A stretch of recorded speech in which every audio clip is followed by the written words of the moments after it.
ask Neil to start off with his presentation on extreme weather on the edge of the world. Good afternoon, everybody.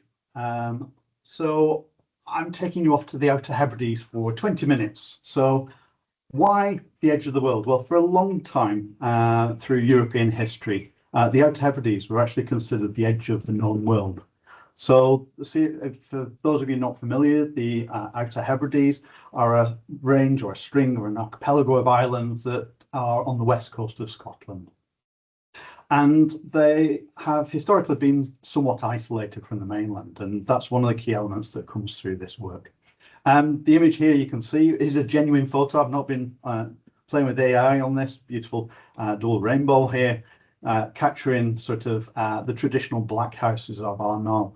And one of the key features here you'll see is that this building doesn't have a chimney. They used to allow the peat that they were burning, the smoke to travel up through the roofs, and that helped build this nature of the character of these buildings.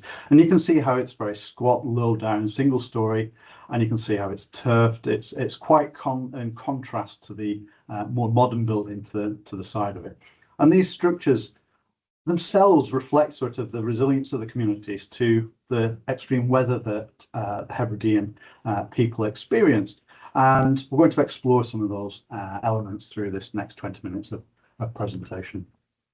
So the idea of this work, and this was an AHRC funded project looking at climate resilience in the Outer Hebrides as part of it.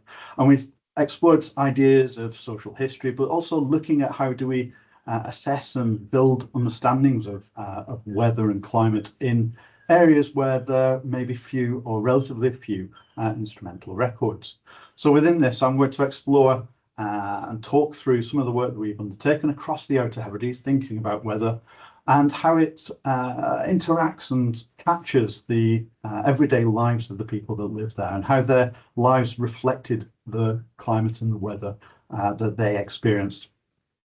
For any of you that aren't familiar with the Outer Hebrides, the Northern Islands of Lewis is particularly hilly. It's much more mountainous, where you've got South and North Uist, which are much lower, much flatter.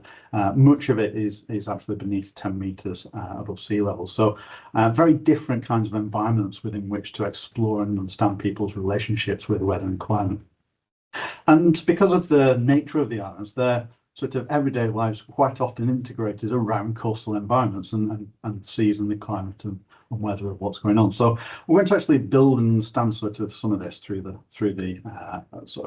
talk in the next 20 minutes.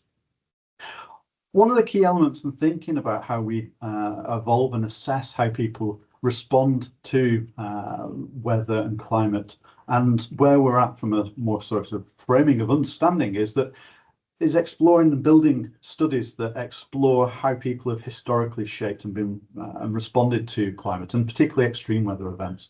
And you can see here a couple of quotes that explore these ideas. So Bancroft talking about the threat of disasters and the challenges that presents. Pfister and Bradsill wrote a really quite fascinating paper looking at sort of the vulnerabilities of people and communities to weather and climate and its changing frameworks, and how that shapes how those communities respond and develop, both through the everyday lives, but also how they respond through time. And the Outer Hebrides is very interesting from a British perspective. Obviously, if we've got a strong Gaelic language element, there's historically a tradition of oral histories. There's not that much written material relative to sort of mainland. So we've got a range of challenges when we start to look at long-term trends and patterns. And obviously, it's also a society, a community that has experienced quite challenging times with large migrations out of the Outer Hebrides in the 18th century, driven by and loss of community driven by sort of a small number of individuals looking to sort of improve economic and individual conditions, and that in itself drove quite high levels of extreme poverty. One of the few sources that hasn't really been explored within the UK from a climate and weather reconstruction and understanding perspective are school logbooks. And it's interesting that across Scotland there was almost a colonial approach to trying to drive greater engagement with the English language, particularly within the Gaelic population, to write and speak in English. And the Education Act of 1872 in Scotland really sort of presented this in a quite sort of invasive way, in that all children were expected to attend schools. And the result was that many schools were built across the Outer Hebrides as a result of this act. And they quite often reflected buildings quite out of tradition of the buildings, those traditional black houses that we saw earlier on, and these large sort of two-storey buildings that you would more commonly see in Glasgow and Edinburgh, and the large cities of the belt, Southern Belt in Scotland, appear across the islands. And they present themselves as beacons and challenges of authority. And there's much been written on sort of the socioeconomic aspects of this. And I'm not going to delve into that too much today. But the school logbooks are a fascinating tool in that they recorded what was actually happening within the schools. And the headmaster or a person responsible actually had to record this on a weekly basis. And quite often it happened on a daily basis. And it records the life of the school. So what's happening, and it might record details of the students, of illness, of health, of what's going on in society or community, but they also record the weather, and they provide a fascinating opportunity for reconstructing weather records for a large section of the Outer Hebrides, particularly where there's a lack of information from other sources. Most instrumental series in the Outer Hebrides only start in the 1950s and 60s. So we have a relatively short understanding of weather records, the exception being at Stornoway, and we'll come to that in where we've reconstructed a much longer series. So we can use this combination of the long series at Stornoway, supplemented with these descriptive accounts across the Outer Hebrides, and they help us shape and understand and explore what's actually happening within the Outer Hebrides. So each of these are different schools, and you can see there the years and some accounts from the different schools. And I'm not going to read through all these. They're simply there so that as you're listening to me, you can look at these and account for them. If you're from the Outer Hebrides, you might have locations or places that you're familiar with, or you've got family there. And you might pull out and sort of think about these different components. And we've tried to select here examples from different parts of the islands and the archipelago, and think about sort of how weather is connected with those communities. And here we've got a series of quotes from the school logbooks reflecting on travel. And today, if you travel through the Outer Hebrides, there's a series of causeways that link most of the major islands. There are elements of those communities that today have dwindled. Many of the schoolhouses that were there following the 1872 Act have since closed. They've become community centres. There's summer hostels. There's a whole variety of uses for those buildings themselves, and quite often they've become community centres or community focal points, some of which have even become museums of their own right and record the schools that were there in their time. And some fascinating individuals work in these centres, providing valuable information about how and what it was like to go to school in some of these places. And we undertook several interviews with the people that work in these centres, and to understand how and what their experiences of childhood really sort of reflect. But here you've got a series of quotes reflecting how storms and bad weather limited the capacity of the children, and also sometimes for the schools to operate. And they reflect a range of different times and points, different types of weather, whether it's a lack of boats or whether it's travel. And at these times, quite often the roads were in very poor condition, challenging for children in remote areas to attend school. But also you capture the cynicism sometimes of the head teachers about children being unable to attend school. So you've got some nice examples down at the bottom there from North Bay about how the headmaster or head teacher is frustrated by the lack of attendance. And it's important to note that quite often the head and the teachers actually are coming into the Outer Hebrides. They've not lived there that long. With the opening of these schools, there's a great demand for teachers, and many of these teachers are coming into the Outer Hebrides from Glasgow, Edinburgh and Aberdeen, and therefore they're bringing with them their expectations of weather. So we have this framing of weather being imported, and that's quite an interesting component of the discussions and thinking here.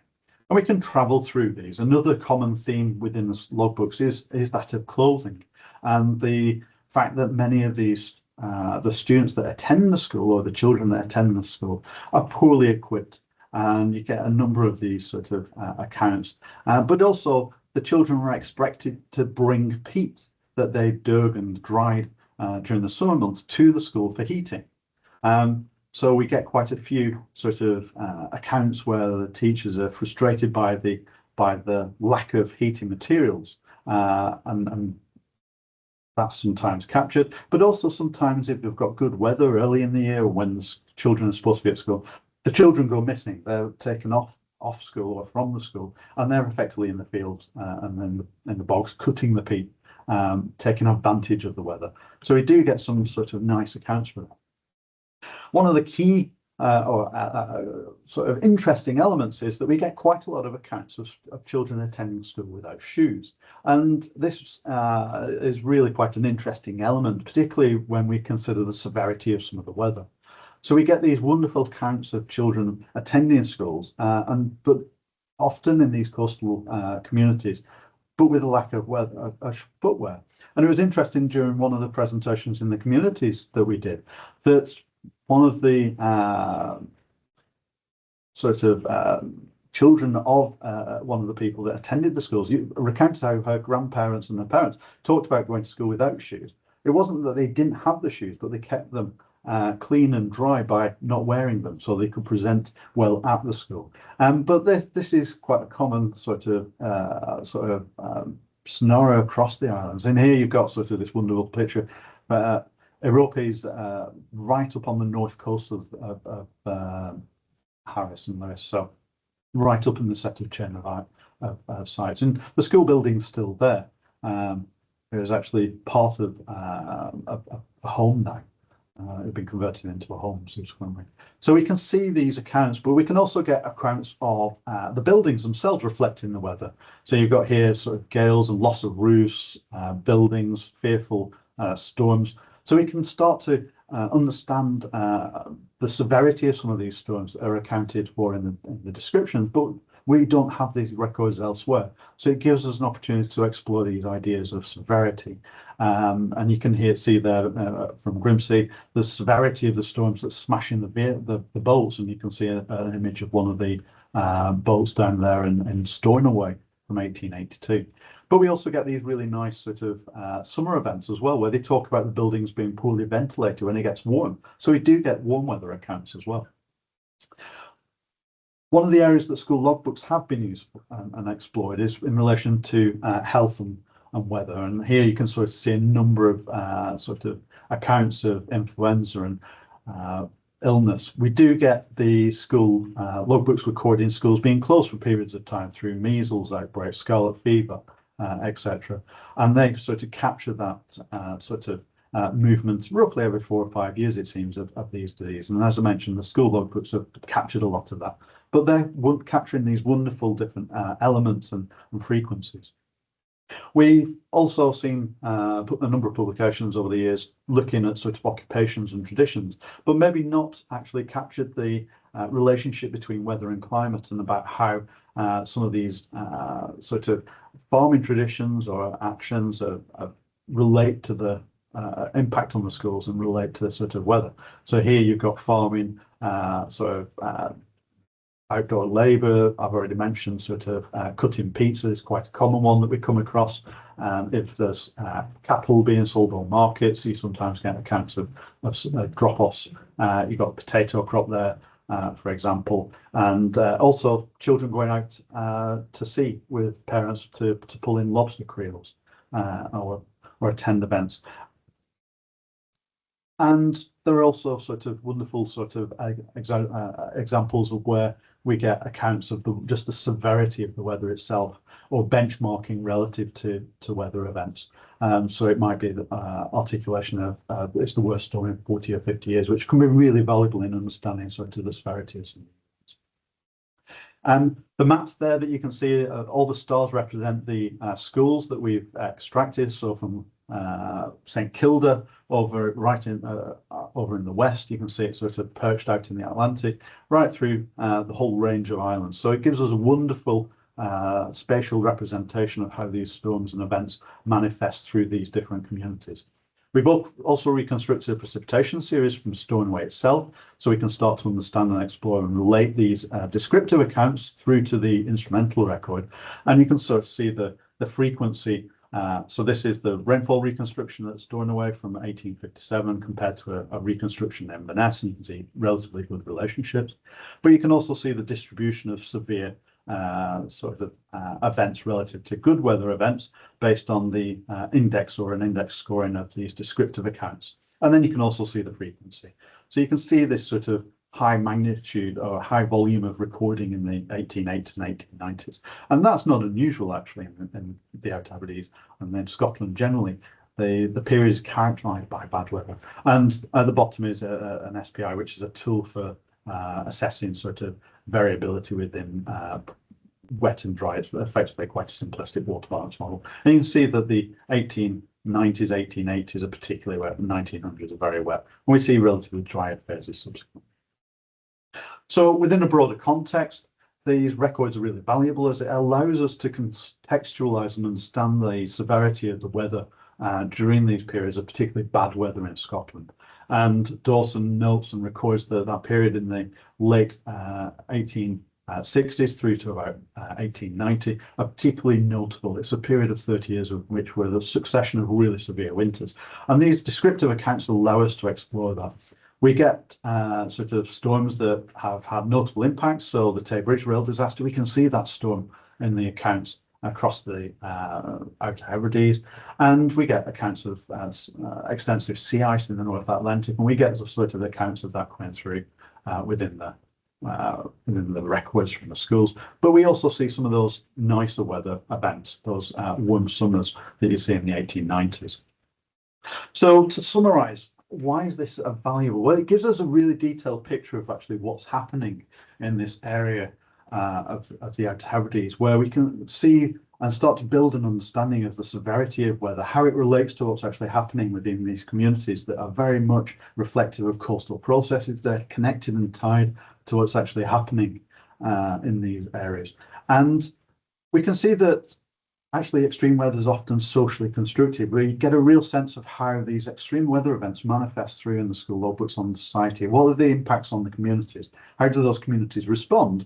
And it also allows us to challenge this idea that of the time that vulnerability in the weather is seen as evidence of contemporary backwardness of the islanders. They're not backward, they're just responding. They're sort of characterising and responding and building resilience within mechanisms that we sort of tended to ignore at the time.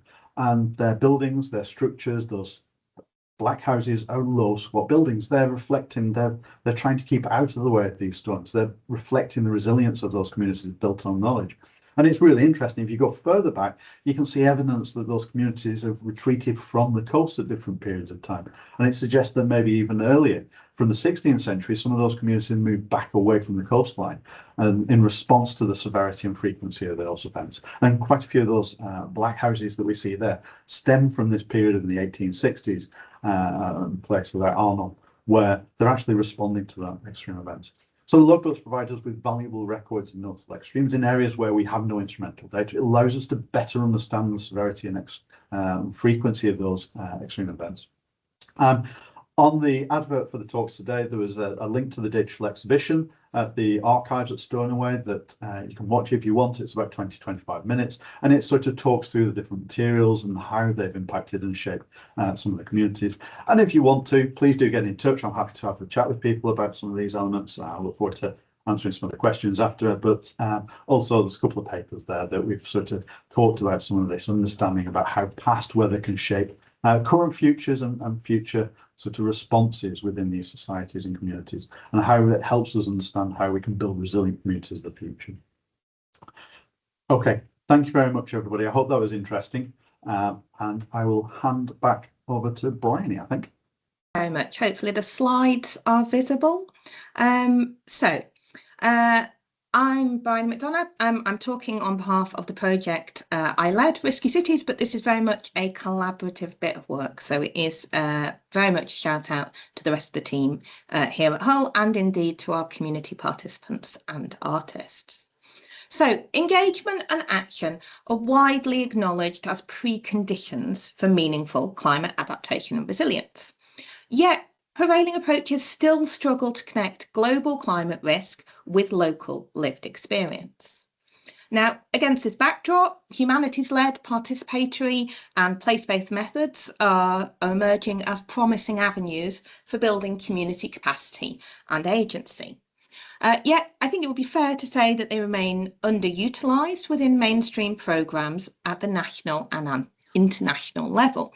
So I'm thinking about things like the UN's Action for Empowerment, or indeed the UK's Flood and Coastal Erosion Risk Management Strategy. This gap persists even as scholarship emerges that shows that arts, heritage and local history can strengthen place attachment and motivate environmental action. In work conducted with colleagues at Hull as part of the Risky Cities project, we proposed what we called learning histories as a novel transdisciplinary method for climate empowerment. Originating in organisational learning and reimagined by us for co-creation and collaboration, learning histories are a participatory and place-based method for creative community engagement around climate, weather and flooding. So in the paper that we're currently working on, we situate learning histories within three intersecting bodies of work. So around art and climate communication, around water and place, and around participatory humanities. Now, I'm not going to talk through the academic literature review here, but I do want to do a few more sort of practically practice-based things. So I want to briefly introduce you to Risky Cities and outline our learning histories approach. And then I want to exemplify our approach via discussion of Follow the Thread. So that was a series of textile workshops and a touring exhibition delivered in Hull in 2022. And in doing that, I want to pay attention to the design choices we and our participants made, the ethics of care, and the forms of participation in the project that made difficult conversations about flood risk and coastal change both possible and productive. I'm going to present some evaluation from Follow the Thread using a combination of focus groups, participant journals and exhibition feedback. And then I'm going to offer some very brief conclusions, all in the under 20 minutes. So what is Risky Cities? Risky Cities was a 3-year AHRC funded project, part of the UK Climate Resilience Programme. It used a range of sources to reconstruct flood histories for Hull and generate a corpus of stories and experiences exploring people's relationships with their watery environment. It's these histories, stories and experiences that we, our creative partners and our commissioned artists drew on in our artistic and participatory practice, using this learning histories approach to build community flood resilience. We did this via a mix of arts and humanities-led methods, so it involved working with the National Youth Theatre to devise a play that premiered at COP26, working with young people and older adults in Hull using creative writing, zines, music, performance, and with creative partners on large-scale public arts. So for us, learning histories are multiple jointly told stories, necessarily collaborative and creative. They fold together past, present and future in productive ways so as to learn from the past, to rethink the present and change the future. The term was first developed at MIT in the mid-1990s as a way of reflecting on the past to drive organisational change and transformation. We repurposed the phrase to signal opportunities at the community or societal level for learning from recent and distant past to change the future. So in this sense, the term reflects our participatory, place-based and historically informed approach to using flood histories to build climate awareness, action and resilience. That folding together of past, present and future happens in two main ways. So firstly, by mobilising place-based histories and stories through creative engagement activities. These act as a hook for conversations about living with water and future climate change. Learning histories are explicitly local. They use place-based stories, histories, expertise to make narratives about global climate change locally meaningful and relevant. And as we've shown in the evaluations for other elements of the Risky Cities project, learning histories drive behavioural and attitudinal change, anticipatory action and community-led climate solutions. Secondly, the conversations that take place in and around the workshops and activities are themselves generative of further watery stories and experiences, and you'll see that very clearly in Follow the Thread. This contributes to the corpus of knowledge, understanding and experience within the project team, amongst our participants and the wider community. This co-construction of new knowledge is crucial in influencing practices, approaches and attitudes that shape locally specific action to address flood risk and climate change. And as we've argued elsewhere, learning histories thereby move beyond awareness raising to instead foster climate action and climate empowerment. But you don't have to believe me. You can see a worked example. So this is Follow the Thread. It took place in summer and autumn 2022. The kind of mini project consisted of 8 two-hour creative textile workshops involving 33 participants, a commissioned soundscape and a touring exhibition showcasing participants' textile creations and attracting over 1,000 visitors.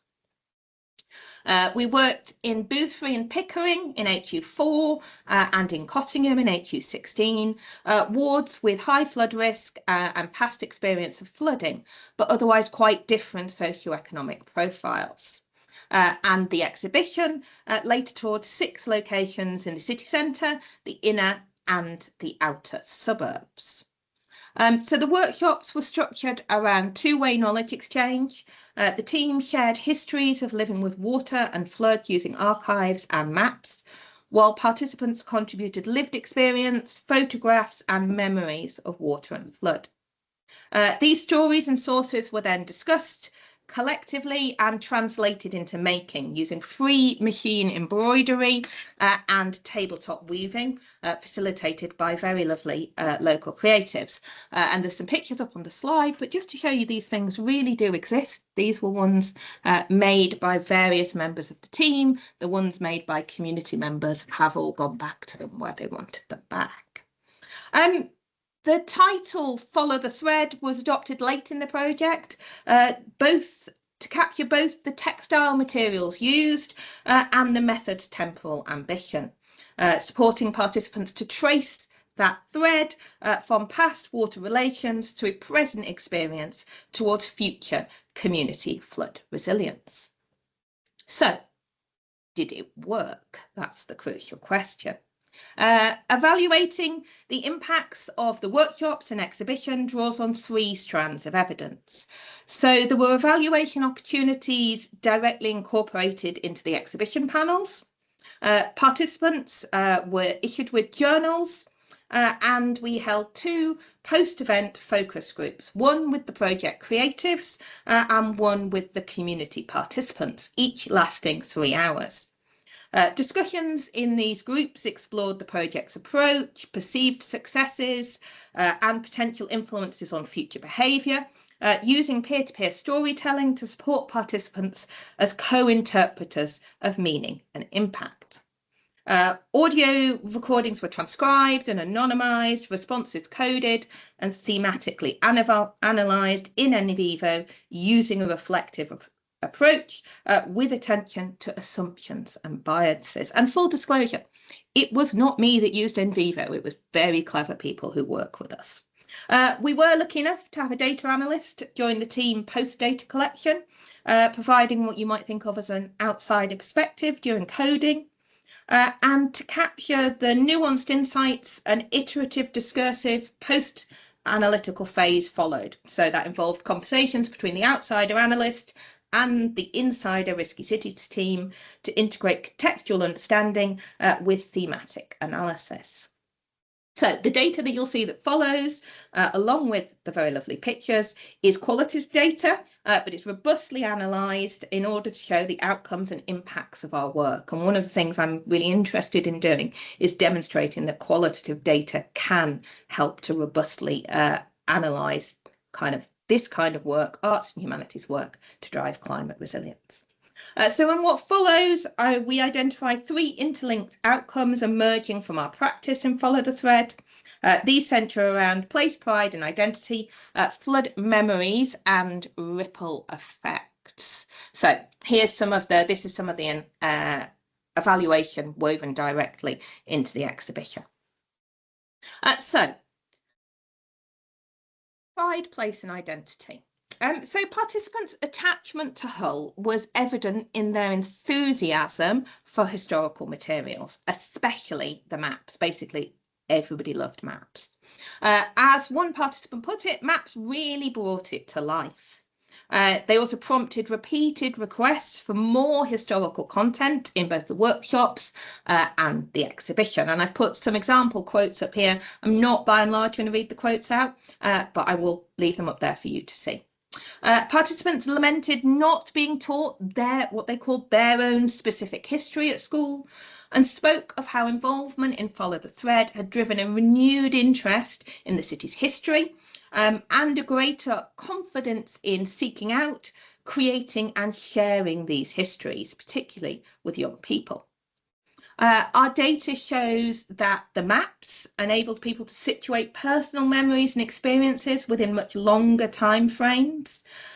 So that is, the maps acted as mediators between lived experience and official flood records, inviting participants to locate themselves on a kind of watery time-space continuum within the city.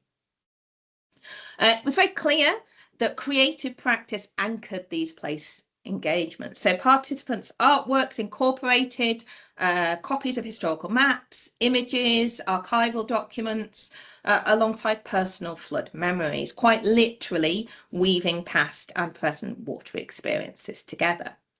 Aesthetic choices about medium, colour and material often carried place-specific meanings. So people, we bought loads of blue and green wool. People didn't want to use it. They wanted brown, muddy, humbery wool and textiles.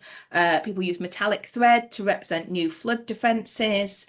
Sometimes brighter colours were used to link local motifs with wider imaginaries. So some lovely discussion about kind of corals.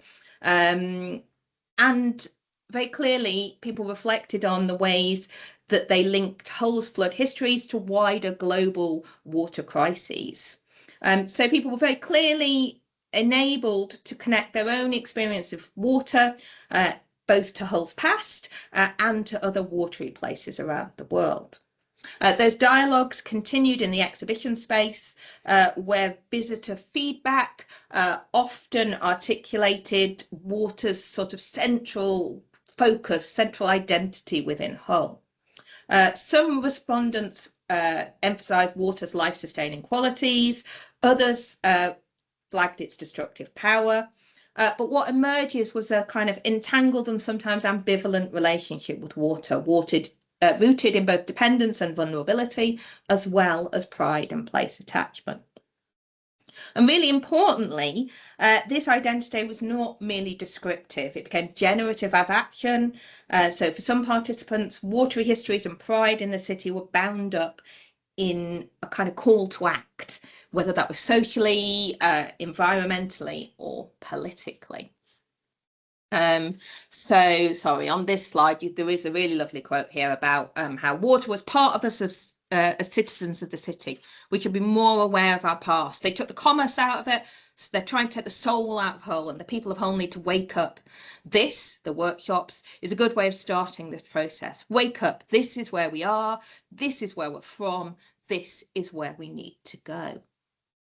Other participants expressed a growing sense of active citizenship, and that desire to kind of wake up was applied to actions around flooding, climate change and plastic pollution.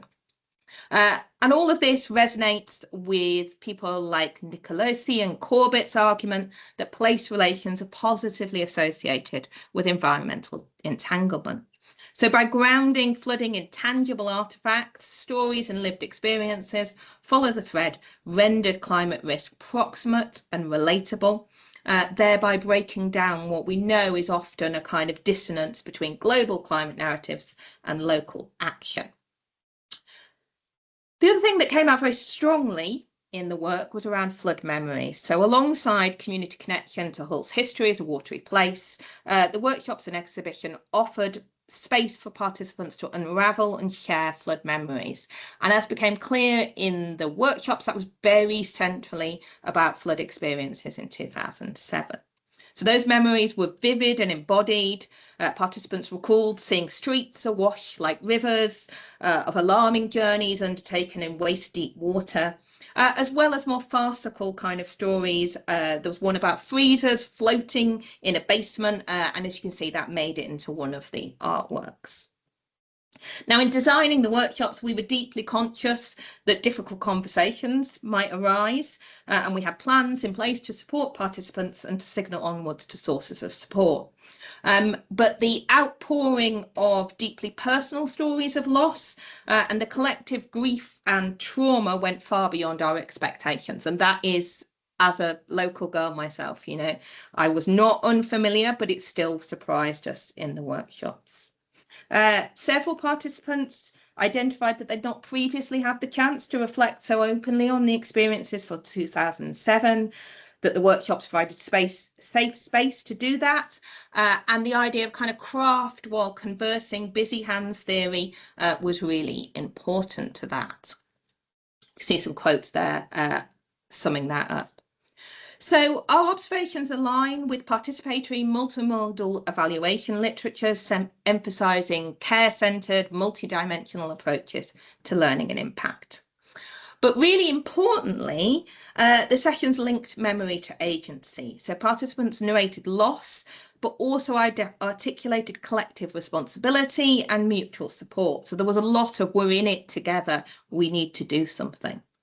The project team reinforced moments of coping and preparedness shared by participants, so sharing practical resources, all of which also contributed to our decision to make a flood zine.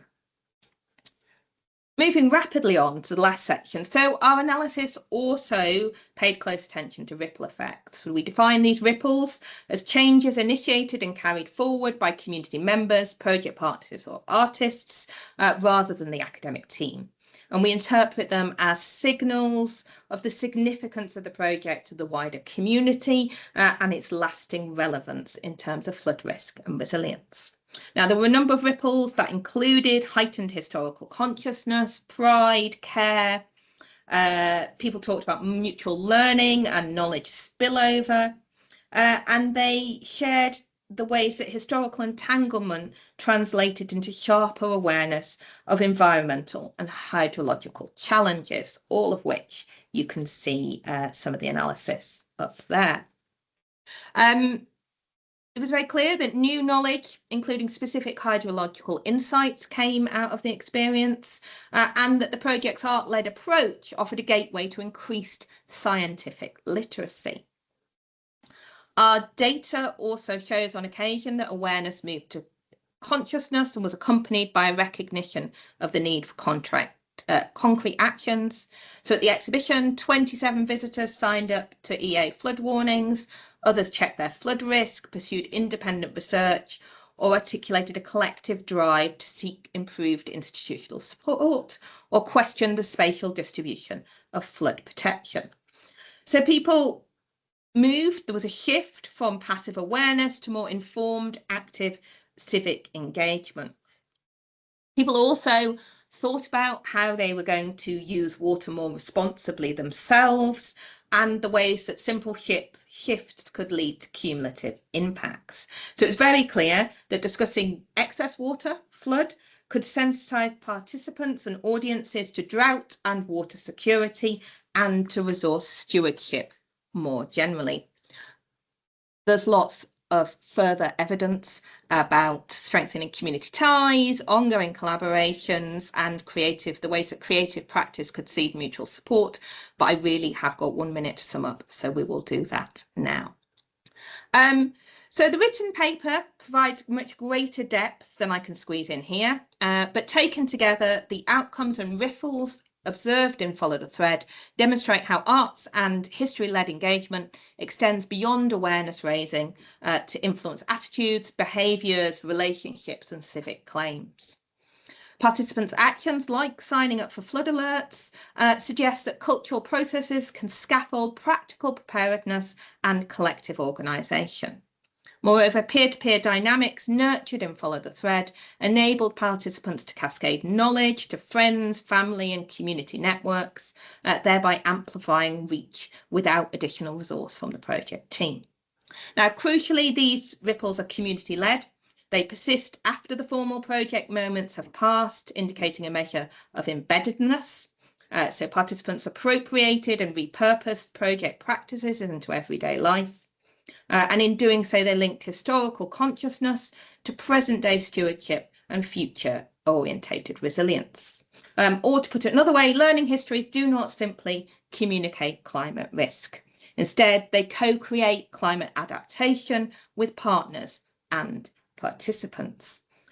If you'd like more practical tips on creative approaches for having conversations about flood and coastal erosion risk, I'm pleased to say that the new Risky Cities Toolkit will be out imminently. I literally have the copy and we are looking for missing full stops and hyphens that should be M dashes and vice versa. So watch this space, it'll be on the project website imminently. Please do reach out if you'd like a copy or if you would like to know more about the work that we did in the Risky Cities project. And I will finish there, I think, on 21 minutes rather than 20, but hopefully colleagues will forgive me. Great, thank you very much, both to Briony and to Neil for their presentations. Both really interesting and contrasting, but also I think complementary to each other. So hopefully people have lots of questions, and I've got a couple here already for Neil.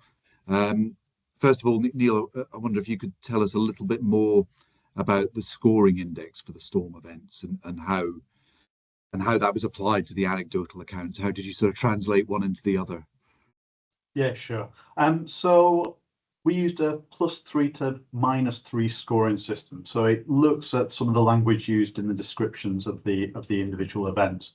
So, for example, if it's got language such as a hurricane, now we can't have a hurricane modern sort of definition of what we would consider as a hurricane, but we can sort of attribute very high winds, strong winds. It might be damage to buildings, and therefore we might give that a very high score of severity of weather. So, for example, a -3 in this instance.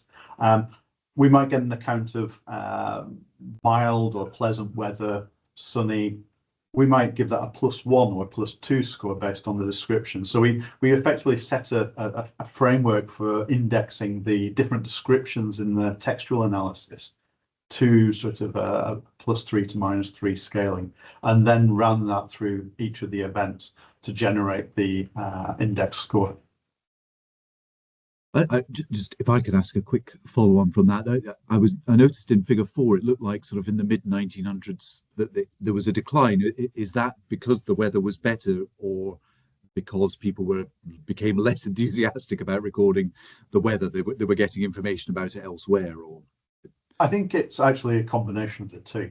So I think there is a decline. If you look at the frequency of events, yeah, there's a reduction around the 1920s and 1930s. I think there is probably a series of less severe winters. We see that sort of decline in the severity of the winters.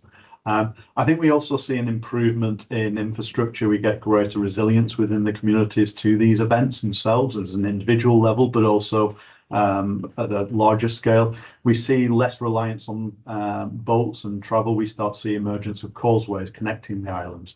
So there's a degree of removal or distancing from the daily activities that shaped and were constrained by the weather to maybe more lifestyles and activities that we see today. So it's a gradual change, but I think we move out of particularly severe weather period, but also coupled with change and resilience. Great, thanks. And Briony, there's a question about how participants were selected for the project.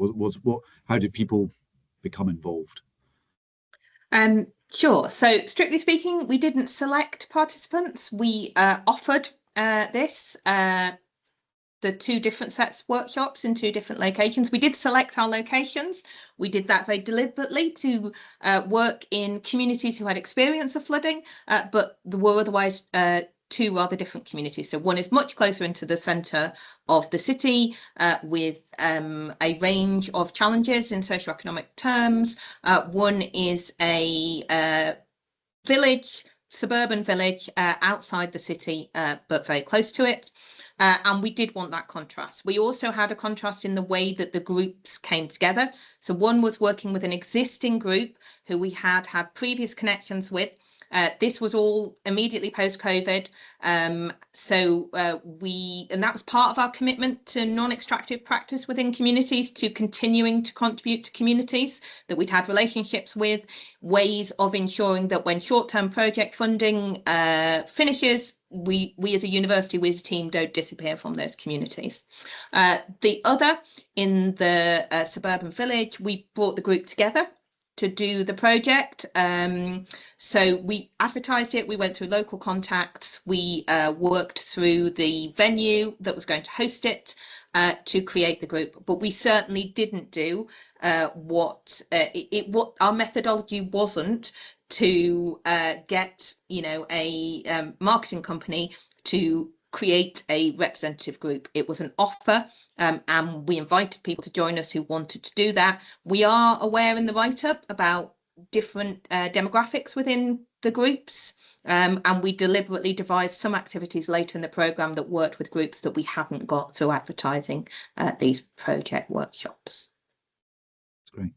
Thank you. And I've put, there was also a comment about interest in seeing the publication. I have put the link for the Risky Cities website in the chat, so if people want to follow that up later, they'll be able to see that afterwards.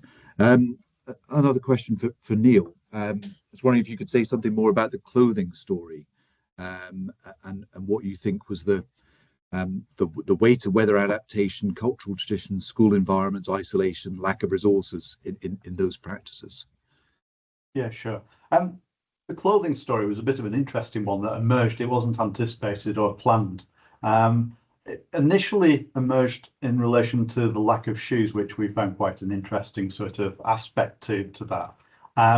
But then also we get accounts of inadequate clothing or poor clothing that sort of come across. And I suspect that's just a function, and particularly in the earlier records where it's more pronounced, I think, in the 1880s and 1890s, it's just an indication of sort of the conditions of precarity that some of these people are living within. They're living in really quite challenging environments with limited resources. The idea that our more modern day sort of waterproof coats would provide a great deal of insulation where these people are using the resources that are available to them. But at the same time, it's important to recognise the Outer Hebrides have been connected to sort of wider trading schemes since the pre-medieval. They've been sort of part of that sort of sea highway from the north coast of Ireland through to Scandinavia. So there's a long history of connections of these islands. So we sometimes think of them as isolated, but actually in some ways it was classed as, and some authors have considered it as the medieval highway of Northern Europe, of these ships and boats trafficking, moving back and forth.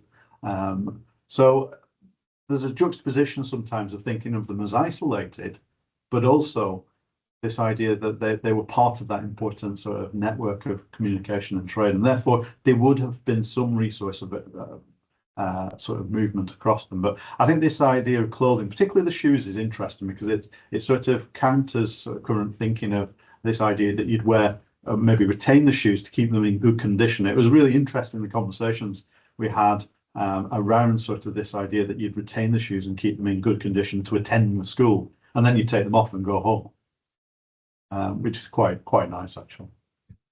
That's really interesting, yeah. And Briony, the question here about the sustainability of the project, and if participants were interested to continue, how could they still be involved, and how's sort of their knowledge being disseminated to other people? Yeah. So the original funded project was 3 years. We have been lucky enough to have some additional funding. So Ed, who first joined the project as a PDRA, runs the Water and Coasts Network in Hull and Humber. So there was an event for that last Friday, working with arts and third sector partners. So lots of continued engagement there. We have done follow-up workshops with the community in one of the communities we worked with in Hull for another project. They've been involved in the CoStar project. They contributed to our collaborative coastal inquiry, and we took the methodologies and ideas that we used in Risky Cities and have built them into the collaborative workshops that we're also doing in CoStar. So I think one of the nice things about Neil and I both reflecting on these projects here, and we ran them at the same time, we were, they were funded by the same program, and in many ways that underpinned the willingness to do CoStar together, I think. But it's nice hearing them side by side, because I think lots of the learning from those projects and the UK Climate Resilience Programme has underpinned the ways we've decided to deliver CoStar, or the offer of how to deliver CoStar. Ultimately, that's shaped by our community, whether that's practitioners, whether it's people living in at-risk coastal communities, or whether it's academic researchers. But I think the learning from both of those projects has shaped the offer we're now able to make, and the kind of ethics of care and responsibility that we feel around the network as well. So it's quite nice to be able to present both these projects side by side in the CoStar webinar. No, that's it. No, it has worked well together. The interesting comment here for Neil about Mary Ann's mother only wearing shoes in the winter months, and all the children discarded their shoes in the summer. Yeah, it's wonderful. These kind of stories are wonderful in providing sort of understanding. First, I'm not originally from the Outer Hebrides, so sort of bringing that knowledge of a memory through sort of generational knowledge is wonderful, I think. So thanks, Mary Ann. That's great, and we're just about at the end of the time, so I think we'll finish there.